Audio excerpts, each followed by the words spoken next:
Acharya ji, Pranam. Today I realized that without love in my heart, I cannot find joy in my life. However wonderful my external situations are, just listening to and singing a Kabir bhajan brings me so much joy, love and tears. I really want to know this love, what it means to stay in truth. Please hold my hand and help me to reach there. Please do not leave me even if I stumble and fail. I now am wanting to taste it. Hindu.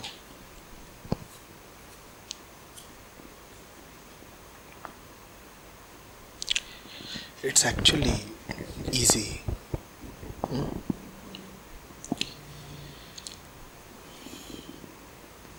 You don't have to go too far. You don't have to go any far.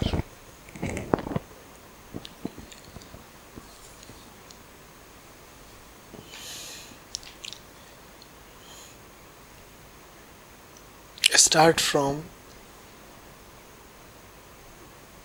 that which is close to you.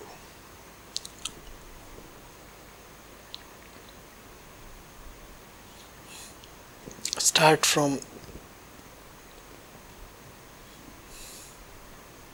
the faintest flicker available to you, even if you are in deep darkness.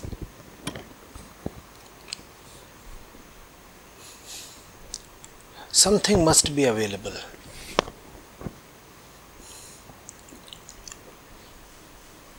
And that something is your only hope and a very sufficient support.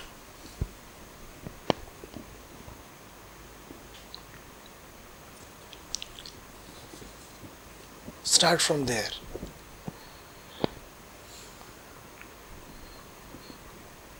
There is nobody whose life is so barren that there is not even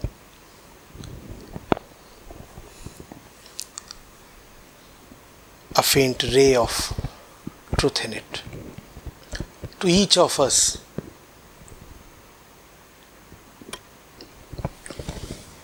irrespective of our conditions, some hope, some support, some light is provided.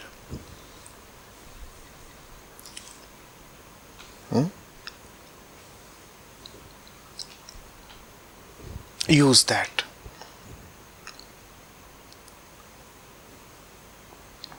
It may not appear scintillating, brilliant, overpowering. It may not announce itself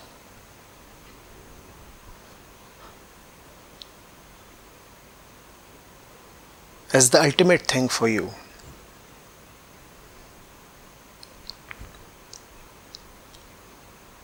But still, it is that which would redeem you.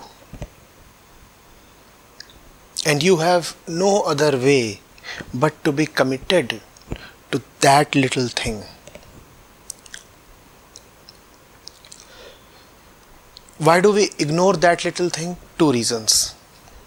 First, because it is not explosively radiant.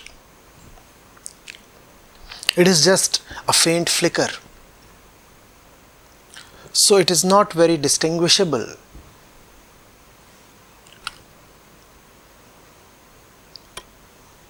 from the various kinds of darknesses within and without.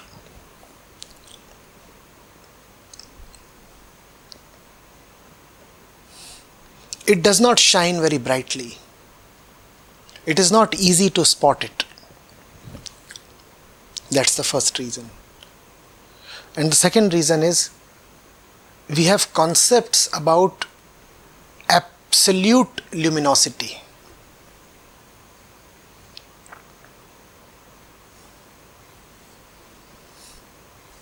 And we live in constant expectation of nothing short of that. We believe that when help would come, it would arrive in a huge chariot,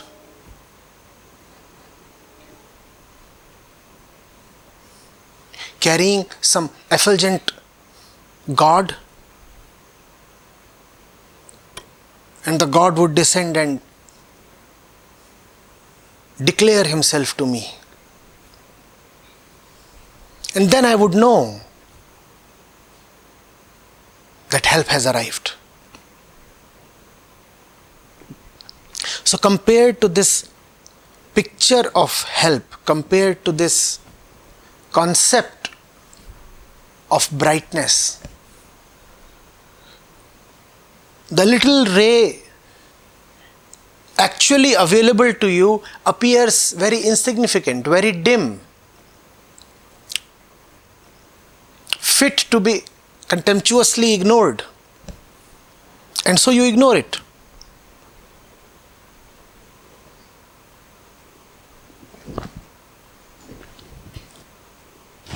It's a part of the ego, you see. The ego considers itself eligible to receive the highest help. It wants an extreme. If help is coming to me, the highest help should come to me. If light is coming to me, then the very sun should land in my courtyard.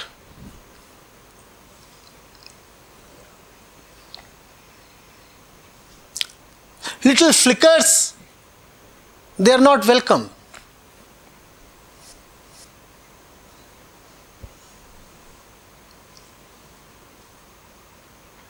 Because they are so small.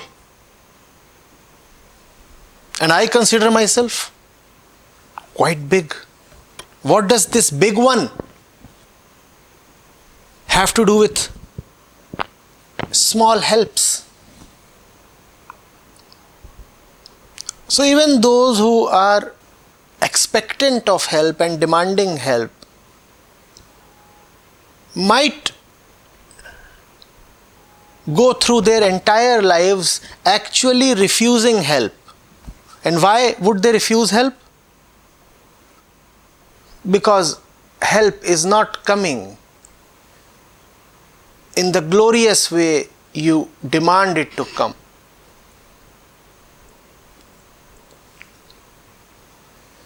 So you keep refusing it. You don't even acknowledge it. You don't even say that you refused help. You say it never came to me.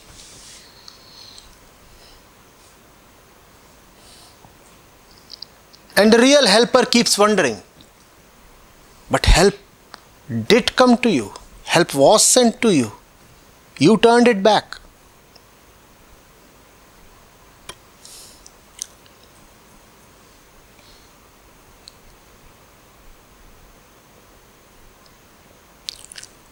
Don't keep demanding the loveliest.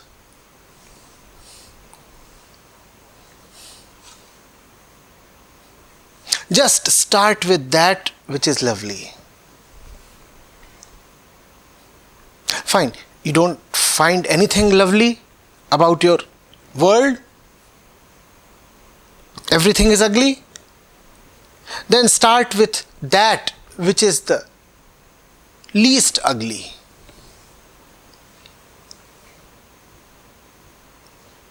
Hold it firmly. Follow it. Commit yourselves to it.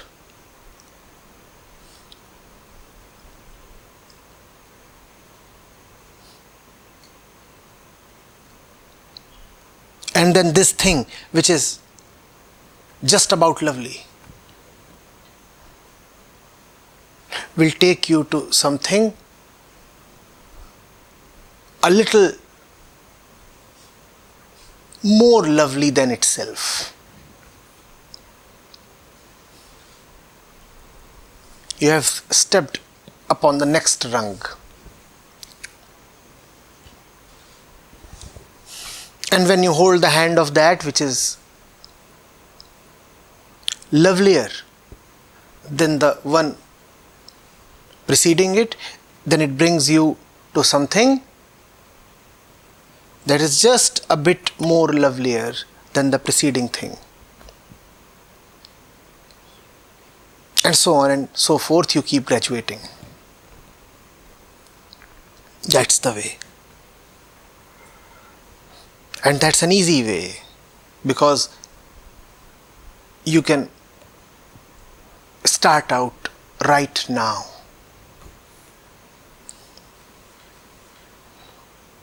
Do not search for God absolute to love. Given who you are, given your littleness, how will you ever welcome, acknowledge, tolerate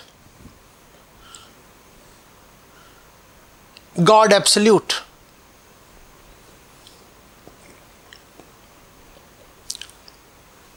Just begin.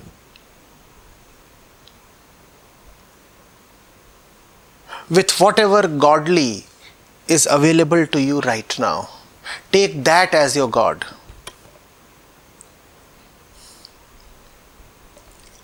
Take that as your God. Worship it. And this God, that is God only relatively,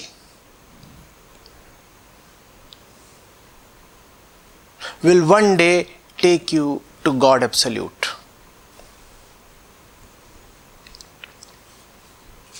But if you just continue to wait, then you may just keep waiting.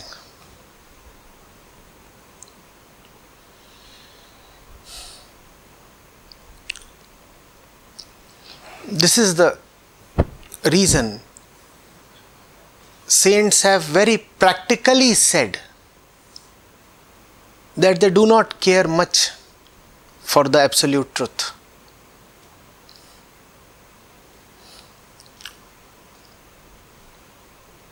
They rather care more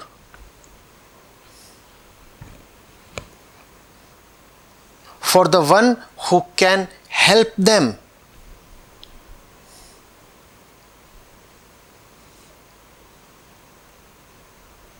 in this mortal land in a very mortal way.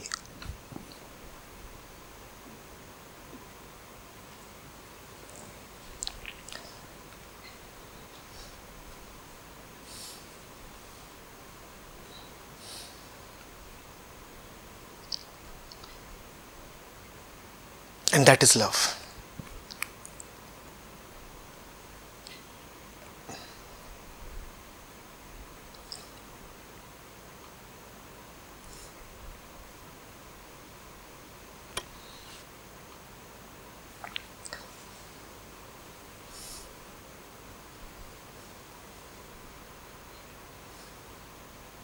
India has had this tradition, and it's there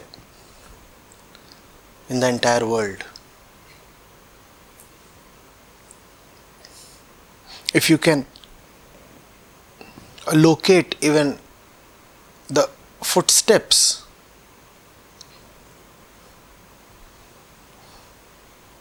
of the prophet or the saint or the teacher, then that place becomes a tirth, a center of pilgrimage. Bharat could not get Ram to return to Ayodhya, so Ram's sandals were worshipped. And this has been a very useful way Do not wait for God absolute. Worship whatsoever is available to you.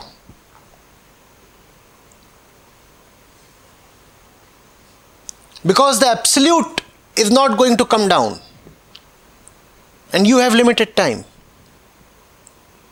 You better start off using whatever you have.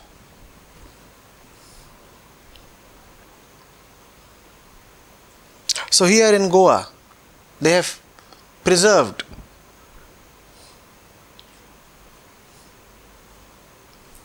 the mortal remains of a saint.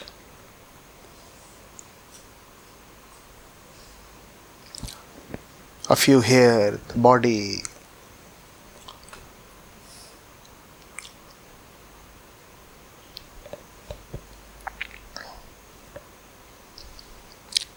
And this works. That's love.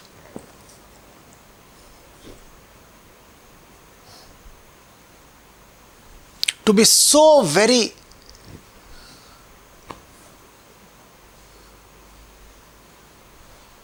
enamored by the sun that you keep watching the moon all night, knowing fully well that you cannot watch the sun, you don't have it in your eyes, it is not within your mortal capacity to stare at the sun.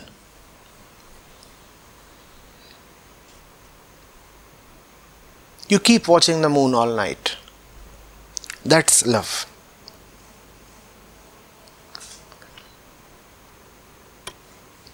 And hence those who have worshipped light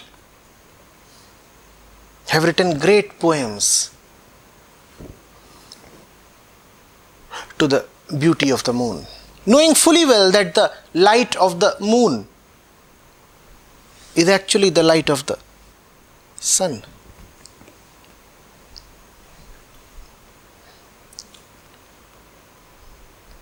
They say we love light, and though the source of light is sun, but we can't have the sun.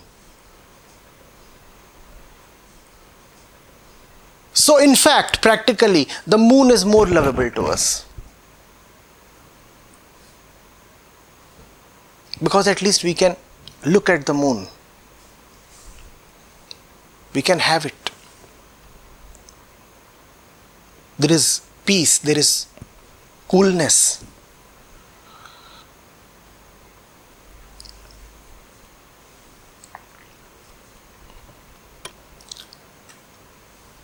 Moon is the one who brings the sun's light to you in a way you can write poems about.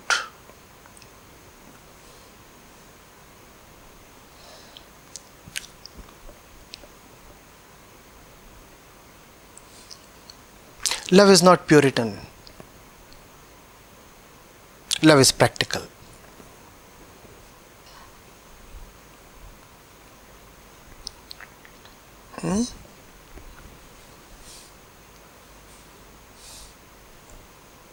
Either you can go crazy after the moon, or you can spend all your life trying to develop eyes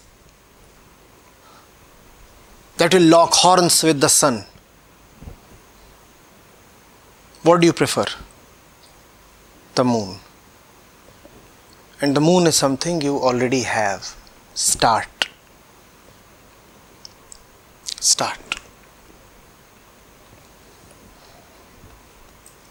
There is nobody who does not have the moon.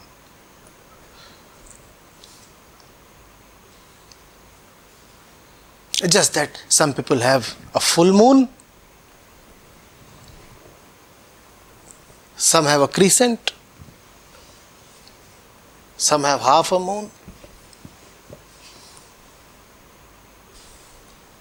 and some have a barely visible arc.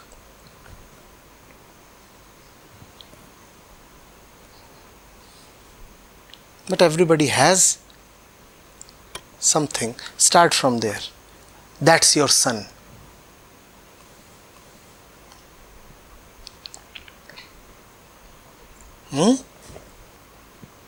Also, mind you,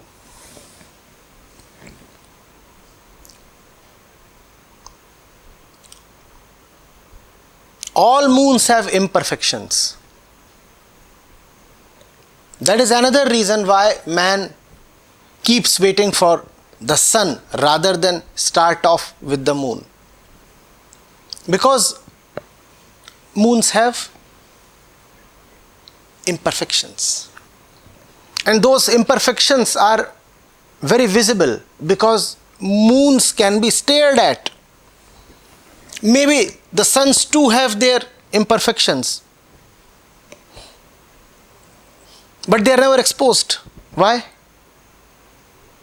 Because you can anyway never look directly at the sun and say, there I see some kind of a dark spot. Moons can always be accused of being less than perfect. Now, don't use that as an alibi. Don't say, no, I would rather wait for the sun.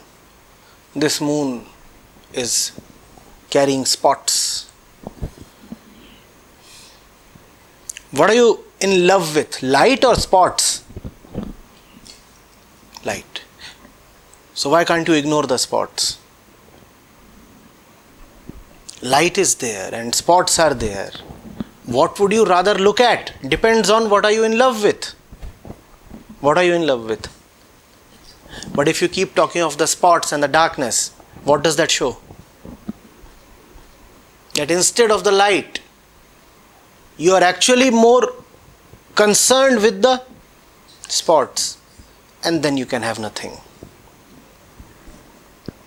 Then you will be a professional fault finder all your life. And there are many such people.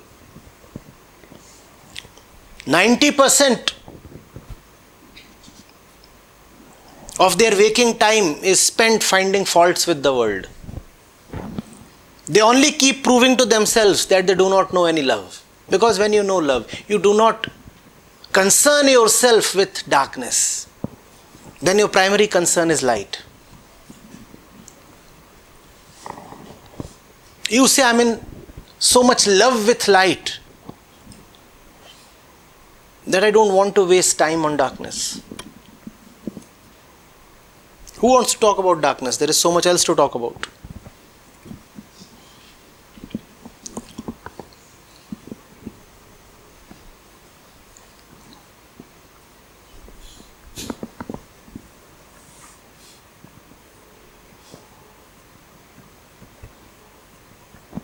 If you really love perfection, then you must set out right now with all your imperfections.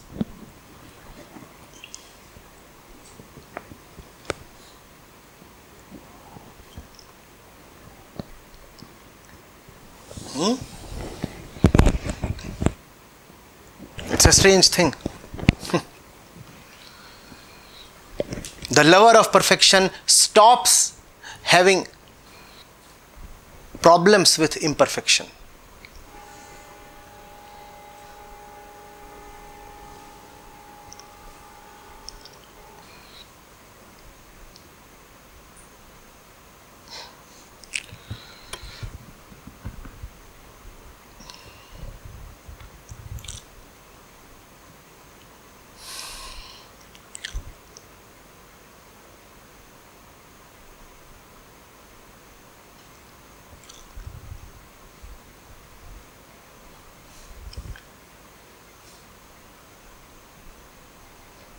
The ego is so choosy.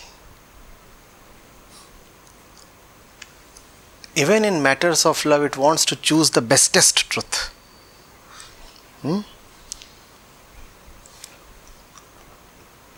It doesn't look at its own state, its own sorry weak,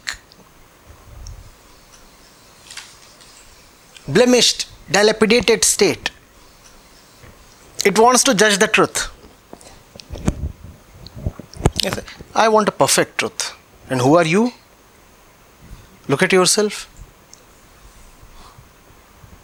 Are you eligible for the perfect truth? No, that I don't want to talk about. I just want the perfect truth. Anything short of that, I'm not willing to entertain. But the thing is, given your state, the perfect truth would be of no help to you.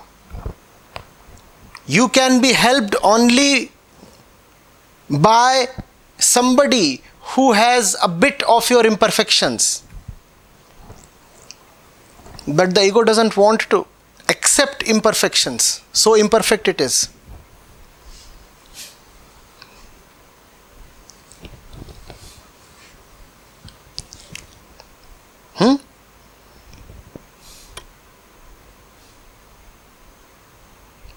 Like a pig.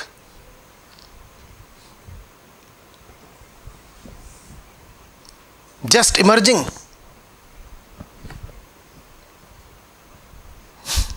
from the local sewage bath.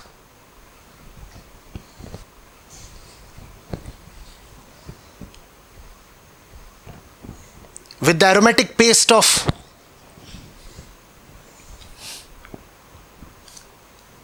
divine soil all over it. Walking into the room of a 5-star hotel.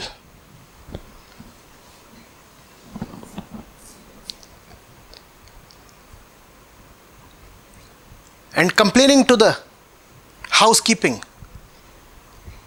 Your linen has that spot there. I like my linen to be spotless. And sir, who are you? Don't you dare ask that question. I like my linen spotless.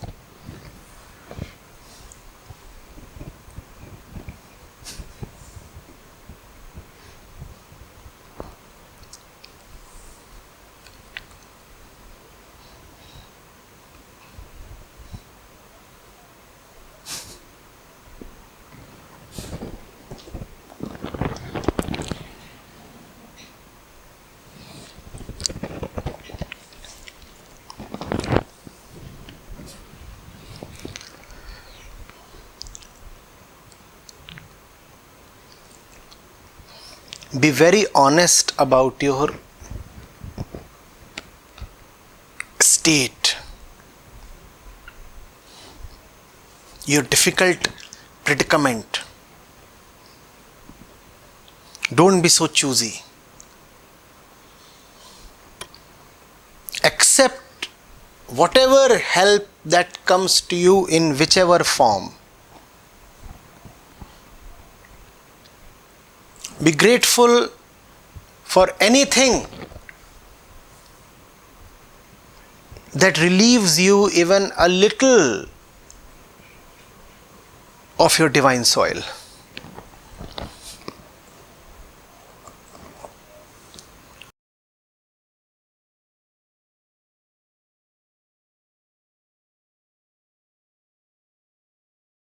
You cannot afford to doubt. How do I believe that I'll reach the destination? Don't believe. If that helps you. It is not a matter of belief or disbelief. It's a matter of your situation. What option does the thirsty one have? Look for water. You don't have the luxury of sitting and deliberating whether water exists at all or whether you are qualified to reach water. Only one thing matters right now. You are thirsty. If you are thirsty, look around in every way possible. No discussion, no conclusion, no concept, no principle matters. You are thirsty, that's all.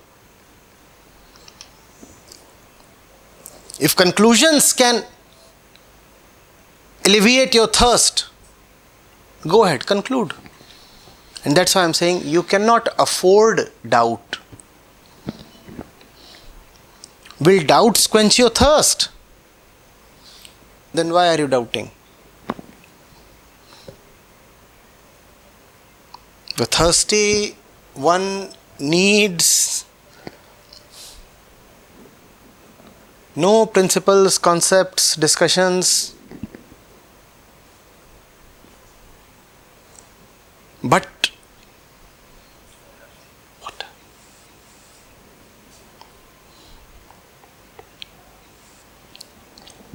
You are the thirsty one, and people come to you and say, most thirsty ones die.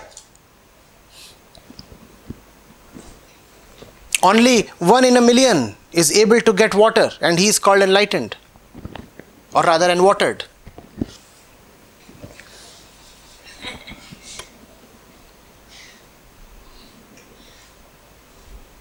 So would you halt your search? You have been told that only 1 in a million reaches enwaterment. So why should you continue hunting?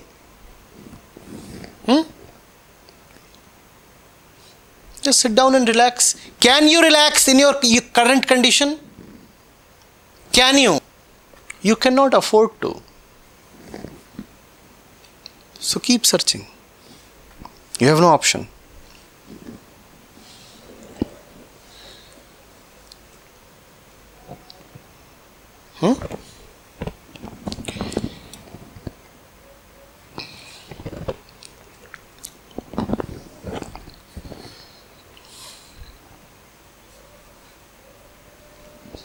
You have a loved one and he has met an accident, and the doctors say death is certain. The only hope is a particular surgery.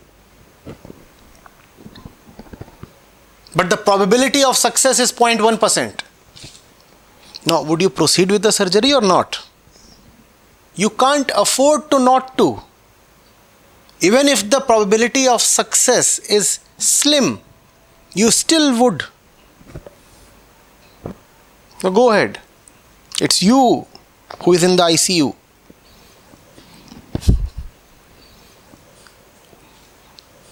Give your thumbs up to the doctors and tell them, I can't afford to. I know you all are rascals, fools, and I'm going under your knife. That's the only option. What to do?